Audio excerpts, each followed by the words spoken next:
నమస్కారం అండి. Grand kitchen స్వాగతం. ఈ రోజు మనము అమ్మమ్మ గారి చేతి వంట వంకాయ ఫ్రై చేసుకుందాం. నల్ల వంకాయ గాని తెల్ల వంకాయ గాని ఇలా వంకాయ డీప్ ఫ్రై మన పప్పుచారుకి గాని ఉలవచారుకి గాని రసానికి గాని బాగుంటది. ఇది అంచుకు పెట్టుకొని తింటే బాగుంటది. ఇప్పుడు నేను ఇలా వంకాయలన్నీ ముక్కలు ముక్కలు కోసుకొని ఉప్పులో వేసి పెట్టుకున్నా. ఇక్కడ నేను కడాయిలో నూనె పోసిన. ఇప్పుడు నూనె పోసి ఈ వంకాయలు వేద్దాము.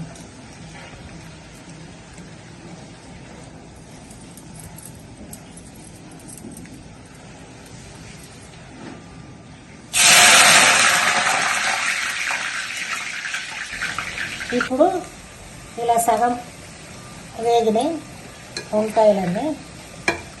ఇలా వేపిన తర్వాత ఇందులో మనం మొట్టమొదటి మనము ఎండుమిర్చి పచ్చిమిర్చి ఎల్లిపాయ వేస్తే మాడిపోతుంది కాజులు గిట్లా.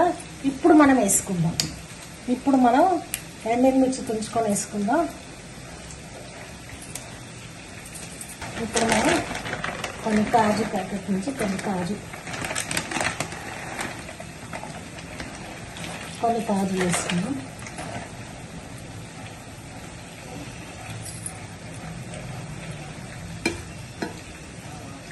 ఇప్పుడైతే కాగుతుంది. అట్లాగే పచ్చిమిర్చి ఎల్లిపాయ దించేటప్పుడు కరివేపాకు కూడా వేసుకోవాలి.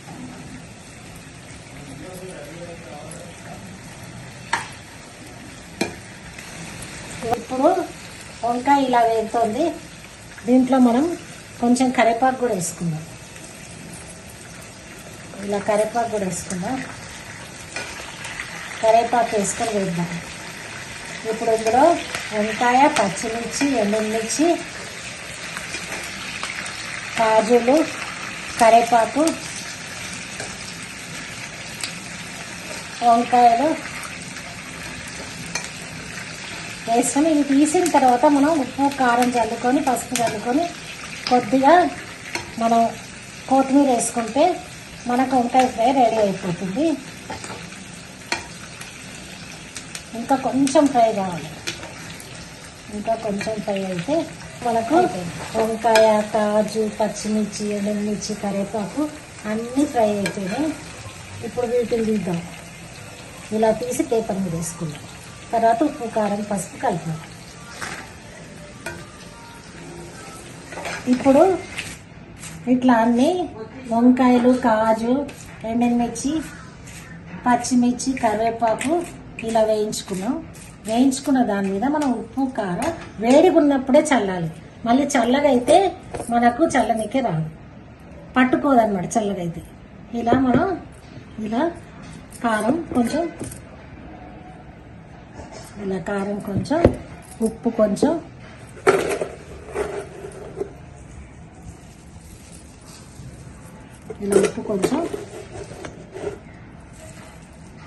కొద్దిగా కొత్తిమీర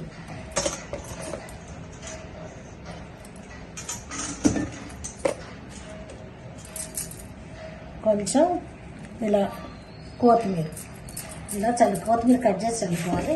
ఇప్పుడు దీన్ని ఇలా మనం కలుపుకోవాలి. ఇలా కలుపుకుంటే మనకు ఇప్పుడు వేడి వంకాయ ఫ్రై రెడీ అయిపోయింది. ఇది అంచు తినొచ్చు, కావాలంటే స్నాక్స్ లాగా కూడా తినొచ్చు. మీకు నచ్చితే లైక్ చేయండి, సబ్స్క్రైబ్ చేయండి. ఇలా వంకాయ చేసి చూడండి, తిని చూడండి. Thank you.